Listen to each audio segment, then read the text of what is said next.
Hey guys, it's Mike again with another deck profile, and today we're covering my lab deck, because with the sale that recently happened on TCG Player, we picked up some new options for it that I'll go over with you guys, and we changed some of the trap count.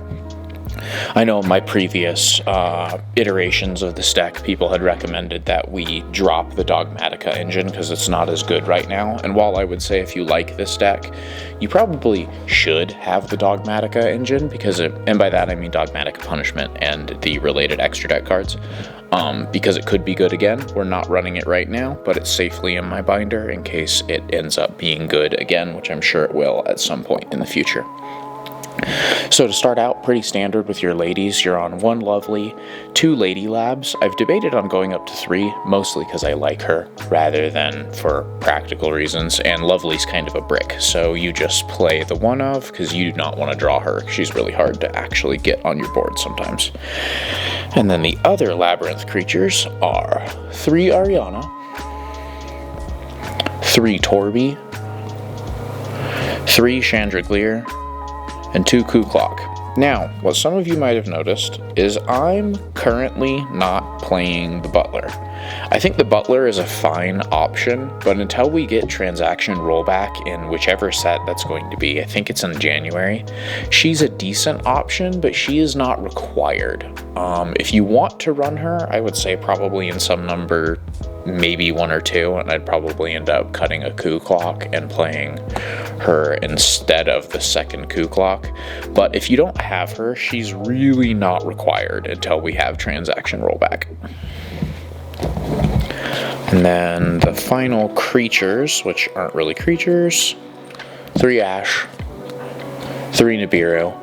Ash, as a lot of you know who've seen my profiles, I kind of like to run all the time because it's a really good generic answer to a lot of things. And Nibiru, while I'm running Nibiru, in this slot, run whatever hand trap works at your locals. If people are playing things that get hit by Nibiru, run Nibiru. You could do Droll, although it can mess with your own deck. Really anything in that slot. Hand traps should not be set in stone. It really depends on whatever you're going to be facing at that moment in time. And then coming into the traps, we'll cover the last hand traps of 3 Imperm. I love this card. It's probably my favorite hand trap besides Ash. Almost every single one of my decks plays 3 of it. I love the versatility of being able to set it and use it as well, and just activating it from the hand is nice. Then into the traps, pretty standard to start. 3 bigs, 2 regular welcomes. You could go up to 3, and I have seen some lists go up to 3, but especially given that this one can be reset, 2 is normally enough, and all of your furniture get you access to these, so you're effectively running a lot more copies than it looks. And then into the... Well, actually, let's cover these first. So before we get into the traps that you're setting off of Lady primarily, we're still on 3 Skill Drain. You don't have to run this if you hate this card. I just like running Skill Drain because it's a win button against a fair amount of decks. It's easy to board out if it's not, and it's just a really powerful answer that you can flip and protect. And, you know, it's one of the best floodgates for a reason. Plus, I love this Lost Art. I really like the Demon Horns on Hot Ass. Alright, now into the settable traps.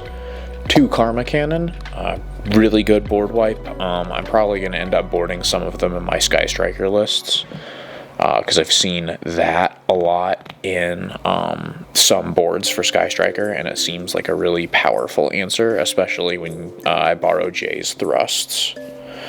And then 2 different Dimension Grounds.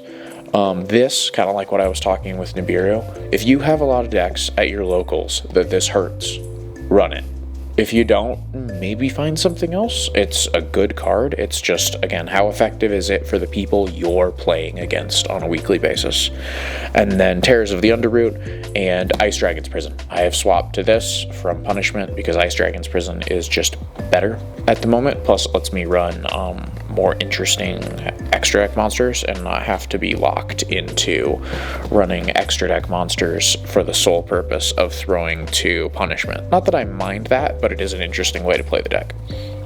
And then the last main deck cards, 1 Field Spell, And now that Prosperity's cheap, we're on 3 Prosperity. I'm trying this above Xtrav because the hive mind on the internet appears to believe that Prosperity is better than Xtrav right now.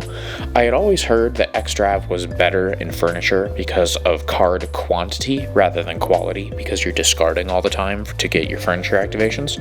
So we'll see how I like Prosperity. I'm glad to have a set because I'm going to try them in Trap Tricks too, now that I have them, because for the longest time I didn't run them.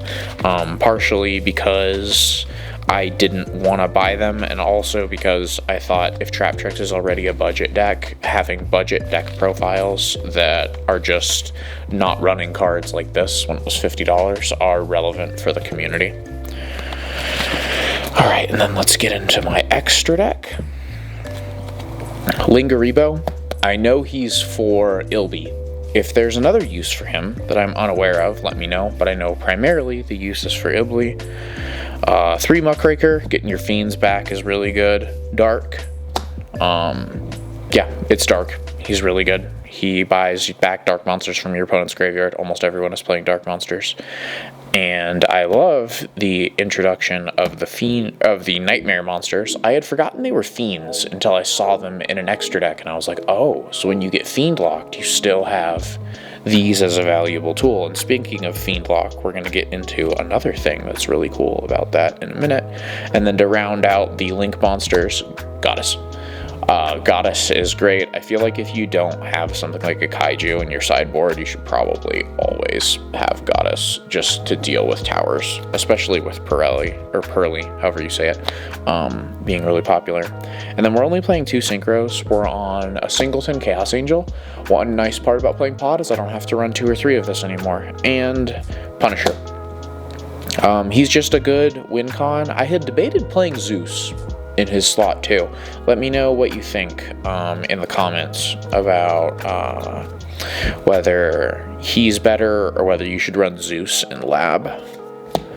And then into the links, we've got a Dweller, a Cowboy, a Dingirsu, because I really like that card, and he just got an ultimate, and then 2 Typhon. There's only 1 right here because I didn't grab the one I can borrow from Jace.